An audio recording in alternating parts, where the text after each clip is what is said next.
Well, this is another review, and it's quite overdue, but I've been busy in life. And this is, of course, the continuation on the Maker Filament. And this roll is almost done. It's not completely done, but that's because I plan to measure it. Anyways, welcome to Filament Corner. Corner of Filament, corner of fun. Now today we're looking at, well, what's left of the Maker Filament. Now, Maker Filament is once again same people, Makergeeks, that made the TLA. Well, this is their petg filament. Now, let's see. All you get is this nice little sticker. It says Maker Filament petg 1.75 millimeters. Tells you the color, and then it says this right here, temp at 260°C. That's all it says. Now that's kind of a problem, because you're just giving me one temperature, and normally they give you two to go in between. Well, I did some research and it's around 240 to 260 common. That's what many people say. Well, I run a Wanho i3 version 2, and the stock ones, well, they have the PTFE nozzle in their extruder, and that melts at around 250, and their roll just says at 260. Well, that just spells don't buy to any customers interested, which is why I think they should put 240 to 260, and I'll get more onto that here in a minute. But I complained about the packaging in the last episode. There's not much more to be added about that. So this is a bubblegum pink, and sure enough it's pink, and I got a roll of green too. And this filament, let's pull out the calipers. We'll see if I can properly measure it. It's curved down here at the end, so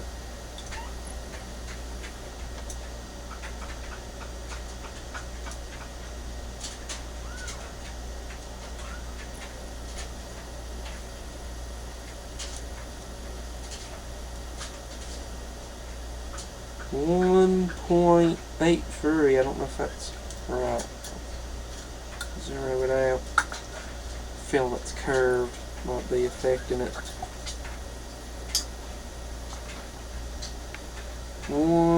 Wait a minute. 1.76. Yeah, filament's curved.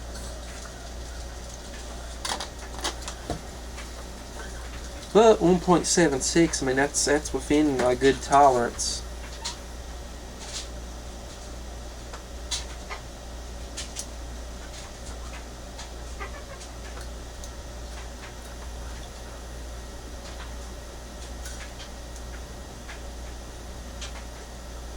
.86 is what that's reading, but it is curved.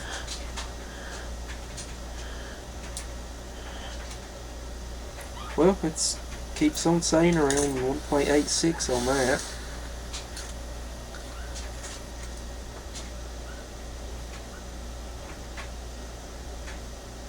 Now wait a minute. Well, surely that ain't right. 1.87 is what that's saying. Let's see how deep this rabbit hole goes in variance. No, that can't. Surely it's not varying that much.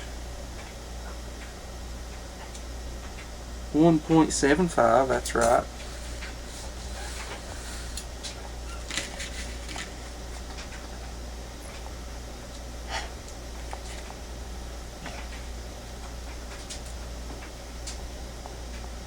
.8.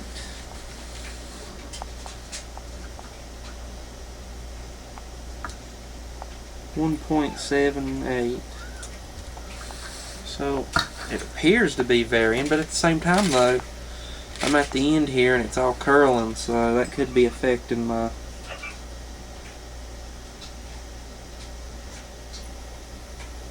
one.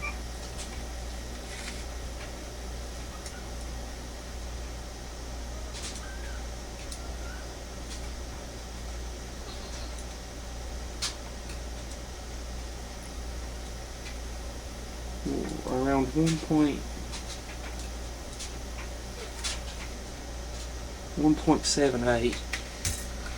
So it seems to sort of vary, but at the same time though, this is down at the end, so it's curling, and as I'm trying to measure it, it's just curling, and it's throwing the calipers off. But it run fine through the machine, through my lawn hoe. No real clogging or anything, so the tolerances must not be too bad, or you'd get clogging. Now, I'm running a Micro Swiss all metal hot end, so the temperature cap is only on the firmware side, which I haven't messed with the firmware. I know I could up the temps and stuff, so I tried their 260, but I found that 250 with a 75 on the build platform worked really good for most things. Not everything, because I had a lot of different small parts that I had to change the settings to a custom thing, and oh my goodness, the fan. So my one hoe likes to rob the nozzle of air because of the cooler I'm using, the DI cooler. Loves to rob it whenever it's on 100% up in 250s. So I had to run the fan really low, around 9-10%, because the fan fully on drops her into the high 230s, low 240s. I haven't messed with the board to fix that, so I just run the fan low. And I printed this out right here. This is a DI cooler, and it printed it okay. This is about the second one of the pink that I printed, because the first one, that come loose. It was delaminating, which is odd. So this one, it's only got a slight few layer issues, but it worked. Strong enough for the job. I ended up printing one out of the green that was better quality, and I'm using that. Now, printed this skull. We made a video about this. Printed it out, stuck it together. We made a short video showing that off. That was in the Maker Filament. Now, this right here is, see if you can see that D4. So it says D4 on it, and it's not what the model originally was.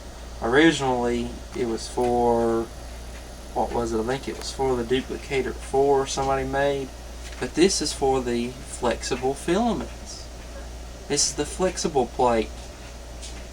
You have a little opening down here at the bottom. You stick a PTFE tube in, and you cut it to size so it goes straight from this plate to the nozzle. No gaps for flexible filament. And a little tip here that I found out from a thingiverse user. I can't remember his name, but you take a little bit of, I don't know if you can see that right there. See if I can get it zoomed in. That right there, now that is Velcro, more specifically not the side that sticks, the side that's got the little sharp barbs. So it's not the fabricy side, and that will help clean out your extruder gear. And I've tried it. It works pretty good. It doesn't clean it out 100% on mine, but it moves that Velcro so you know that the gear is in contact, and it does clean it out some, which is very important for flexible filaments. If it's chewing it, you want your gear clean so it'll at least extrude some out. So that's a nice little tip, and it somewhat works. Of course, that Velcro strip, it wore the sticky side out, it wore out those barbs, and I did a remix of this where I changed the D4 to I3. That's up on Thingiverse. It's a remix of this. You go to this and you can find that. I just did that because I'm using an I3, not a D4. Simple little change to the model. But the PTFE tube, I cut it. It fit in perfectly. Put me a new piece of Velcro on there. And I did that because this will be an upcoming thing, but I got some flexible filament. Now I'm not going to tell you who it is yet, but this stuff, it is flexible. It feels funny too. And I got one more thing that I'm testing, completely random. That right there. The colors of the rainbow right there. Personally, I like rainbow filament, as they like to call it, or gradient filament, more for an art than for function. So if I'm printing something of art that's really big, like a sculpture or something, I feel that the gradient adds to it that just one color can't really add. So that's up and coming. Now I've had plenty of, getting back to the topic here, I've had plenty of failures with both the pink and the green. Here's a nice big green glob from a failed print. I still don't know why this print failed. I haven't looked into it, I just moved on. I've got several pink ones. They're everywhere. I have half printed parts everywhere. This was definitely a step up from their PLA, where I got my settings dialed in, printed everything with those settings, come out just fine. This is about the third one of these, and that's the pink. That's not going into the green. That was actually clean enough to use. Like I said, this is about the third of these that was actually fit enough to use. So I went for a lot of different setting changes for these parts. So I have quite a bit of waste material built up. So it's not as easy as PLA, which part of that is just the fact that the one who loves to still temperature up higher.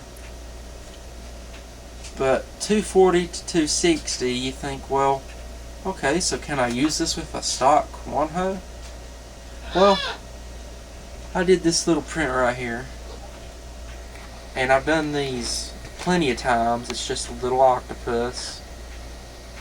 But this print, I didn't slice this one for the petg. What I did was I just ran from the SD card this right here to see if my bed had been leveled, and oh boy, the bed. Well, this was set for a PLA, so the fan was on 100%. All I did was change my temperatures to 250 and 75 for the bed. Well, I watched this pretty thoroughly. At around here, really low, the temps towards the feet, the temps was around a stable 230, and it was extruding, and around midpoint it was in the 40s. So it was in the low 40s. It hadn't reached 50. So it was in the 30s to low 240s. And it printed this out. It printed it out. Now, I did catch, there's a little tiny bit of what looks like a little error in one line that I was able to spot. Just one line. And it's kind of hard to catch, but if I look at it, I can point it out. So you can try to print it on a stock Guanho. I would suggest going into the 40s. But this is proof that it can at least start to lay down around in the 230s. Now it may delaminate because, like I said, higher up it was in the 40s. But at least it's a little bit of a proof that it can print that low. Well, my video gets delayed once again, and if you notice, the printer is in a different location because, well, we moved and I used all the filament, so I actually did order more because it was on sale. It may still be on sale, so then I waited for that and finally got it. And funny enough, they changed the bags. Now the bags are resealable. They've changed them. They've also changed their label. Still only got one temperature on it, but now they have changed the bags. That was one of my biggest complaints, and now they've changed them. So it might still be on sale by the time this video goes out. It was $36 for 2 rolls, around 4 pounds of filament.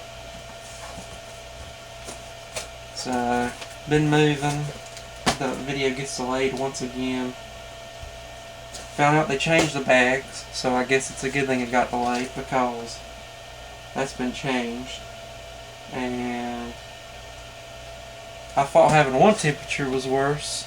I borrowed some old MakerBot ABS, and this stuff doesn't even have a temperature on it. So I thought one temperature was bad. This doesn't even have a temperature. So, final thoughts. A good product will sell, but overall, having customer support that is actually decent will keep people coming back. There's been multiple times that I've had to contact Makergeeks customer service, partly on my own mistakes and partly on theirs, and they've always managed to get it resolved. And that's one reason why I keep going back to them, is because they sell petg. I like petg, and they get my orders right if they get mixed up. This order, I had to wait for it because first order got mixed up. I'll make another video talking about that, but overall, their customer service has been good. They get stuff fixed, and you don't always have customer service, so if something messes up, what are you going to do? Quick things. Had some people, well, I had one person worrying about this overheating the filament before it got in there. This fan duct I made. Did a 14-hour print with it, with the gradient, and it looked okay. Needs improvement, but the biggest thing I want to do right now is I want to somehow take a blower fan and use a blower fan instead of this 40mm fan. Somehow fit that on there.